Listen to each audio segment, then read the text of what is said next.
Ouais, salut à tous, c'est les Daft Punk sur 01net TV. Non, en fait, on n'est pas du tout les Daft Punk. Lui, c'est Jérôme et moi, c'est toujours François. Vous l'avez remarqué, on n'a pas tout à fait le même look que d'habitude parce qu'on est en train de tester des masques connectés. Et oui, c'est la saison, vous allez peut-être partir au ski, alors vous serez peut-être enchanté d'utiliser ce genre de gadget. À l'intérieur de chacun de ces masques, il y a un petit écran qui permet de faire des tas de choses assez incroyables.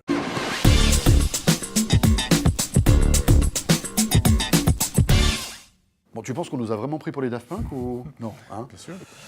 On est mieux sans masque hein, quand même, hein, on se sent un petit peu plus libre. Ouais, mais super look. Ah oui, super look. Et ben oui, les dernières versions des masques connectés.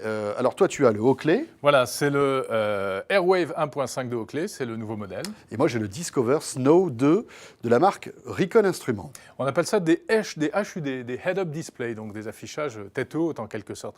Et ils sont quand même très similaires, ces deux casques. On sent bien qu'il y a des gènes en commun.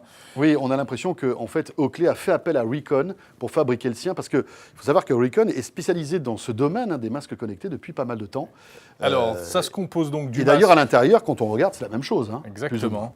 Ça se compose donc du masque lui-même, dans lequel il y a un petit écran qui est installé en bas à droite. Oui, exactement. Et puis, vous avez un module, le module véritablement qui contient toute l'intelligence et qui est impressionnant. Et oui. Toute l'électronique est embarquée là-dedans. Donc, le petit écran en bas à droite, un processeur Beaker dans un masque, c'est quand même fou. À l'intérieur, il y a aussi une batterie pour alimenter tout ça, le GPS, le Wi-Fi dernière génération, un Bluetooth 4.0 aussi de dernière génération. Voilà, il y a au moins 1 giga de mémoire. Voilà, et puis tout ça est piloté par une petite télécommande, hein, voilà, que vous regardez, qui est là, alors qu'on peut accrocher bien sûr au poignet, avec de gros boutons qui sont faciles à sélectionner, donc, et l'autonomie annoncée est de 6 heures.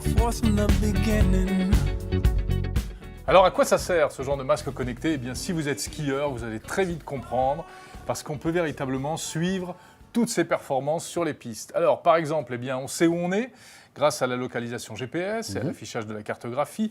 On sait à quelle vitesse on va en temps réel.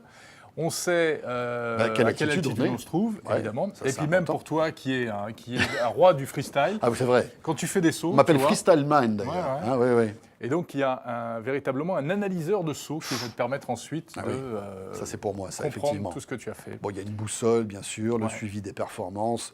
C'est génial parce que, voilà, c'est un peu comme, vous savez, toutes ces applications qui en fait, après, vous répertorient le trajet que vous avez fait lorsque vous courez. Ben, de la même manière, là, vous avez la cartographie de la montagne et vous voyez exactement où vous êtes passé. C'est très cool. D'ailleurs, c'est une appli qui existe d'ailleurs sur mobile. Hein, ça, hein. Alors, il y a il y a quelques fonctionnalités de base qui sont disponibles dans le masque tout seul, qui se pilote avec la télécommande. Et puis alors, dès qu'on connecte le masque à un smartphone, Android ou iPhone, eh bien, on bénéficie d'applications supplémentaires. Oui. Il faut télécharger les applis qui vont bien.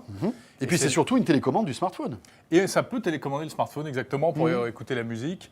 Alors, pour mettre en route sa musique, on peut même décrocher pour passer un coup de fil, envoyer des SMS avec la commande vocale.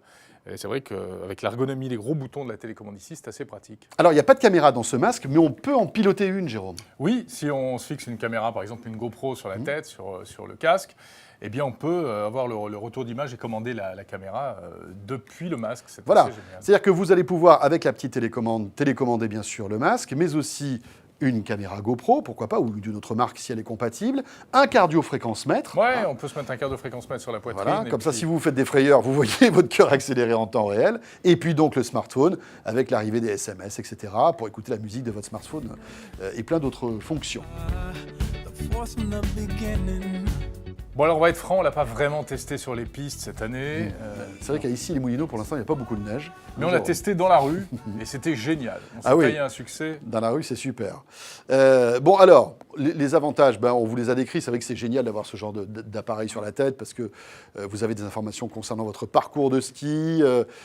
Si vous êtes geek, vous allez vous régaler. Mais cela dit, ce genre de produit a pas mal de défauts.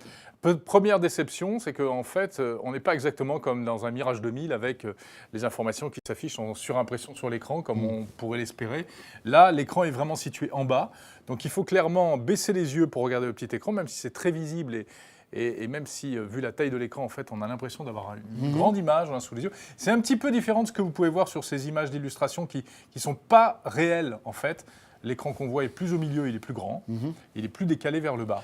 Donc, ça veut dire que lorsque vous êtes, quand le regard est attiré par cet écran-là et que vous skiez, ben, vous voyez moins ce qui se passe en face. Et oui.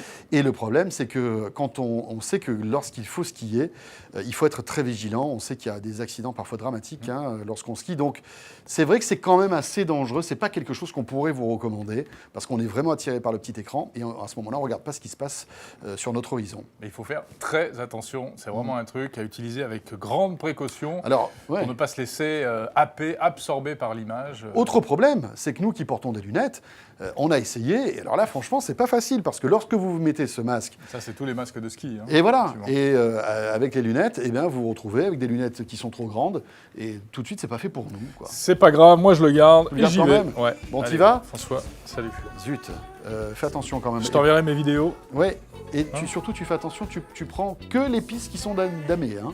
Tu commences pas à faire du hors-piste, s'il te plaît. C'est pas drôle.